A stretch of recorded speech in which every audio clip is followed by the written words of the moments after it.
Moral Story 48. இன்னைக்கு நம்ம பார்க்கக்கூடிய ஸ்டோரி என்ன அப்படின்னா, கேரட், முட்டை, காப்பி கொட்டை.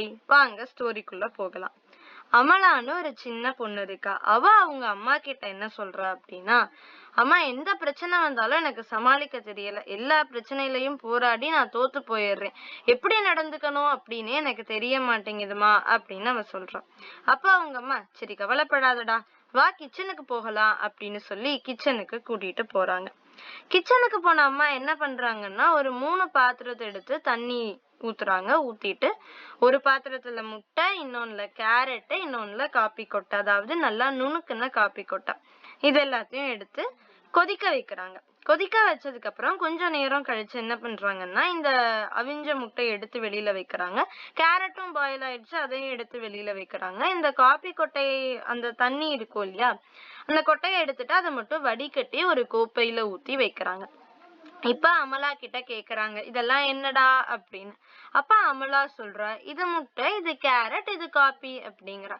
உடனே அவங்க அம்மா வந்துட்டு, நீ இதெல்லாம் தொட்டு பார்த்து சொல்லு அப்படின்னு கேக்குறாங்க. அவளும் தொட்டு பாக்குறா. தொட்டு பார்த்தா எப்படி இருக்குன்னா, ரொம்ப ஹார்டா இருந்த கேரட் இந்த தண்ணில எல்லாம் போட்டு கொதிச்சதுக்கு அப்புறமாட்டி ரொம்ப அமுங்குது நல்லாவே. அதுக்கப்புறம் ரொம்ப ஈஸியா உடையறது தானே முட்டை, அது என்ன ஆயிடுச்சு, தண்ணியில கொதிச்சதுக்கு அப்புறமா நல்ல கட்டியா இறுக்கமாயிடுச்சு.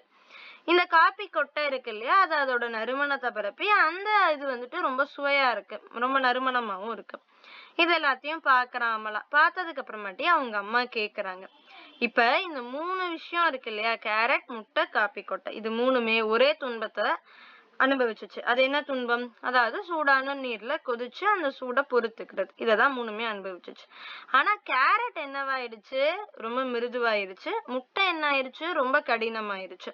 இந்த காஃபி கொட்டை மட்டும்தான் அந்த சூழ்நிலைய மாத்தி தன்னோட நறுமணத்தை பரப்பியிருக்கு. இப்ப இவங்க 3 பேர்ல நீ யார் மாதிரி இருப்ப அப்படின்னு சொல்லி கேக்குறாங்க. கொஞ்ச நேரம் இவ யோசிக்கிறா, நான் இது வரைக்கும் முட்டை மாதிரி இருந்தனா, கேரட் மாதிரி இருந்தனா, காப்பி கொட்டை மாதிரி இருந்தனா அப்படின்னு யோசிச்சுட்டு இவ என்ன நினைக்கிறா அப்படின்னா, பார்ப்பதற்கு வலிமையா இருக்கு கேரட், ஆனா துன்பமும் அதாவது ஒரு வலியோ அதுக்கு வர்றப்ப அது வலிமை இழந்து ரொம்ப மிருதுவா மாறிடுது. இதுவே இலகிய மனத்தோட, அதாவது எளிதா உடையக்கூடியது இல்லையா, அந்த முட்டை என்ன ஆயிருதுன்னா இந்த துன்பங்கள் எல்லாம் அனுபவிச்சதுக்கு அப்புறம் கடினமா மாறிடுது.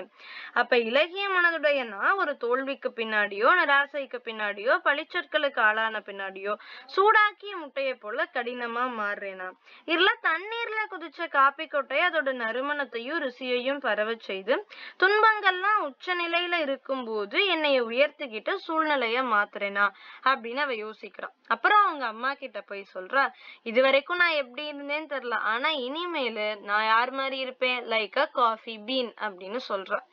காஃபி பீன் மாதிரி எந்த ஒரு விஷயம், எவ்வளவு ஒரு துன்பம் எனக்கு வந்தாலும் சூழ்நிலையை நான் இனிமையாக்கிடுவேமா அப்படின்னு சொல்றான். இந்த ஸ்டோரியில இருந்து நம்ம தெரிஞ்சுக்க வேண்டிய மாரல் என்ன அப்படின்னா, if you are like the bean, when things are at their worst, you get better and change the situation around you.